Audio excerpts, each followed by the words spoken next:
आज हम कश्मीर के हवाले से बात करने वाले हैं। एक वीडियो कश्मीर से ही वायरल हो रही है। वहाँ पर विस्टाडोम ट्रेन चल रही है जिसका पूरी दुनिया में चर्चा है। बहुत ही जबरदस्त किस्म की ट्रेन है, फैसिलिटीज से भरपूर है, इंटरनेट की सर्विसेज वहाँ पर बहुत जबरदस्त है। उस ट्रेन का स्ट्रक्चर बहुत खूबसूरत है और सबसे बड़ी बात कि कश्मीरी उससे बहुत ज्यादा फैसिलिटेट हो रहे हैं जिसका पूरी दुनिया में डंका बज रहा है। कश्मीर के लिए तो अच्छी खबर नहीं है, लेकिन मोदी की री-इलेक्शन से या मोदी के दोबारा ऑफिस में आने से ज़्यादा जो धचका पहुंचा है कश्मीर इशू को, वो यूनाइटेड नेशंस की कमज़ोरी से पहुंचा है। और अब सवाल ये हो रहा है कि यूएन कितना रेलेवेंट है। तो फिर अगर यूएन रेलेवेंट नहीं है तो यूएन रेजोल्यूशंस भी रेलेवेंट नहीं रही। और उससे भी ज़्यादा ख़तरनाक बात है कि लोग कह रहे हैं कि कहीं कश्मीर इशू भी पैलेस्टाइनाइज ना हो जाए। यूएन ने तरक्की की है, उन्होंने सबसे पहले तालीम को फोकस दिया है। अच्छा, कश्मीर में भी जगह है श्रीनगर, हाँ, वो भी उधर वहाँ पे पैसे दे के 1000 रुपया दे के बच्चों को पत्थर मारो करते हैं। वो कहते हैं बस ऐसे करते हैं बच्चे पत्थर खा रहे हैं। क्या बोल दिया है वो भी ऑन द कैमरा जी। मैं सीरियस बात कह रही हूँ, मेरा चले या ना चले, नहीं यार, सच जो सच है वो बोले ना। आवाम को क्यों नहीं आप आगे नहीं देते? 1000 रुपया देकर पत्थर फेंकवाए जाते थे, 1000 रुपया देकर। हाँ, वहाँ के है, श्रीनगर में है रिश्तेदार, वो बता। आईएमएफ आपको आपका बजट बनाती है, आपके सारे फैसले आईएमएफ करती है। उससे आगे चलते हैं तो सबसे बड़ा इस वक्त आपने क्या खोया क्या पाया। आप 32 लोग आपके मारे जा चुके हैं इलेक्शन में, 50 अरब रुपए का खर्चा आया। ये आपको 32 लोग माओ के बच्चे मर चुके हैं, 32 घरानों के बच्चों के बाप मर चुके हैं। 50 अरब रुपया जो एक गरीब तरीन कंट्री है, करप्ट तरीन कंट्री है, उसने इस एक्सरसाइज के ऊपर जाया किया। 5 फरवरी मकबूजा जम्मू कश्मीर से इजहार यकजहती का दिन। इस वादी और वादी के बासियों के साथ इजहार यकजहती का दिन है। वादी दिलेगीर, जन्नत नजीर, अर्ज़े कश्मीर 74 सालों से दुनिया का सबसे बड़ा कैद खाना, तारीख का बदतरीन अकूबत खाना, सबसे बड़ा यतीम खाना, जहां हर खानदान शोहदा का वारिस और यतीमों का कफील है।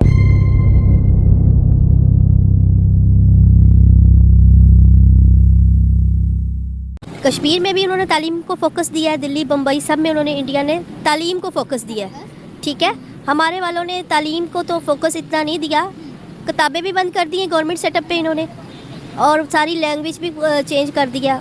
ठीक है ना, आपको पता ना, इन्होंने तालीम पे फोकस दिया और अपने मुल्क की तरक्की पे दिया है। हमारे मुल्क ने तालीम पे नहीं, सबसे पहले आप अपने अवाम को तालीम दे दें, आपके मुल्क में भी सब कुछ होगा। यानी कि उनका कश्मीर डेवलप है। फिर ये किस तरह कहते हैं कि उसको आज़ाद कराना है? वो तो अच्छा है, उस मुल्क में उनके साथ है।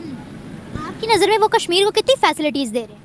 वो कश्मीर नहीं, वो पूरे इंडिया को ही फैसिलिटीज़ दे रहे हैं। कर्नाटक, केरला, हाँ जी, कश्मीर और सबको दे रहे हैं, अपने तमाम सूबों में फैसिलिटीज़। ये है कि वहाँ की जितनी भी कौमें हैं ना, चाहे मुस्लिम है, चाहे क्रिश्चियन है, हिंदू है, यहूदी हैं, सबको वो फैसिलिटीज़ दे रहे हैं। हमारे मुल्क में सिर्फ अपने ही मुसलमानों को नहीं दे रहे। हम एक कौम मुसलमान पे पाकिस्तान बना था, अब कश्मीर को छोड़े, अब हमारे बलूचिस्तान वालों को देख लें इन्होंने क्या किया हुआ है। ठीक है ना, क्या कर रहे हैं बलूचिस्तान के साथ, क्या हो रहा है अब?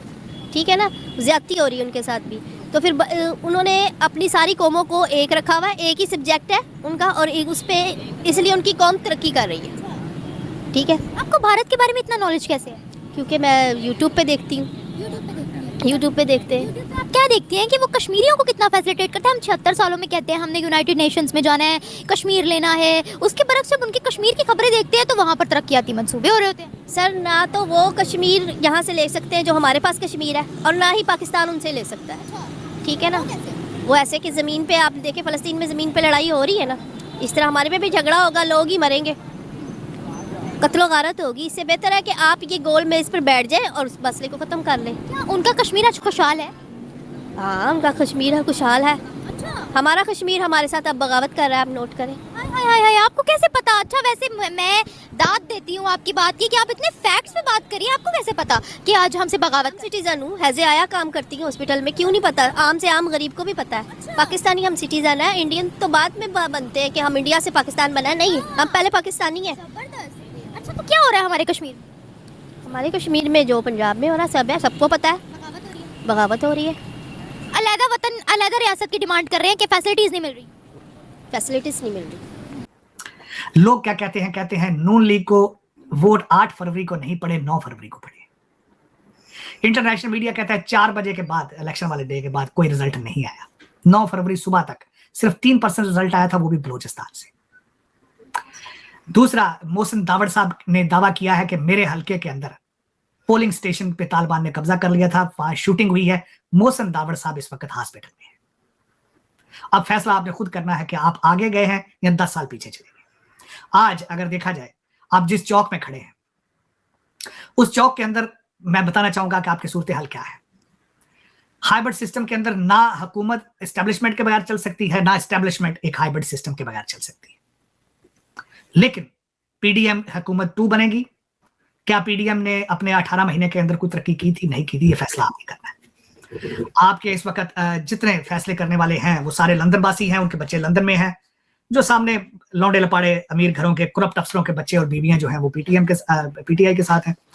दुख का इजहार एक ये करूंगा, मेरे आसम मुनीर साहब आर्मी जनरल साहब ने एम्बेसी में कहा था कि डायस्पोरा को पाकिस्तान का एम्बेसडर बना दें, बनना चाहिए। वो कहां खड़े हैं आज? मैं बताना चाहूंगा, वो जितना जाहिल मैट्रिक फेल आपका डायस्पोरा है, आज वो व्हाइट हाउस के सामने एहतजाज कर रहे हैं। जो बचे हैं वो न्यूयॉर्क टाइम स्क्वायर पे कर रहे हैं और गालियां दे रहे हैं पाकिस्तान के आर्मी चीफ को भी, एस्टेब्लिशमेंट को भी। हर और उनके कोई अल्फाज मुहज्जब अल्फाज नहीं है। पढ़े लिखे खानदानी लोग इस तरह के अल्फाज इस्तेमाल नहीं करते।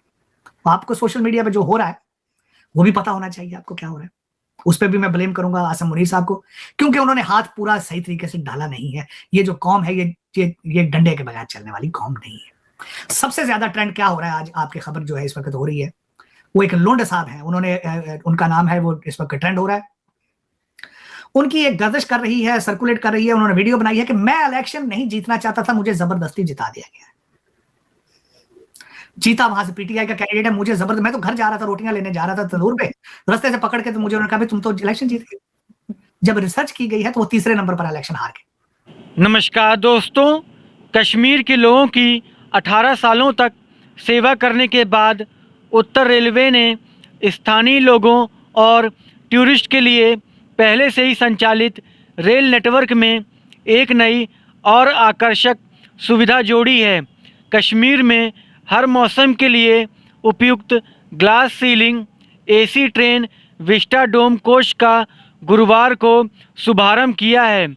इसके साथ ही स्थानीय लोगों और टूरिस्ट को बनिहाल से बारामुल्ला तक 135 किलोमीटर लंबे ट्रैक के साथ घाटी के सुंदर परिदृश्य का मनमोहक दृश्य दिखाई देगा। ट्रेन सभी मौसमों में सुचारू रूप से चलने में सक्षम होगी, चाहे सर्दी या गर्मी अधिक हो। इससे जम्मू कश्मीर में टूरिस्ट को बढ़ावा देने के लिए मदद मिलेगी। इसका शुभारंभ 3 राज्यों में नई रेल सेवाओं को लॉन्च करने के दौरान किया गया है।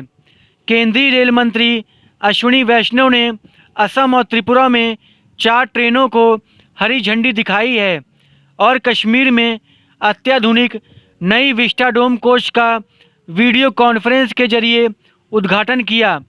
जम्मू कश्मीर के उपराज्यपाल मनोज सिन्हा, असम के मुख्यमंत्री हेमंत बिस्वा शर्मा और त्रिपुरा के मुख्यमंत्री माणिक शाह के अलावा श्रीनगर से सांसद सदस्य डॉक्टर फारूक अब्दुल्ला भी इस अवसर पर मौजूद रहे।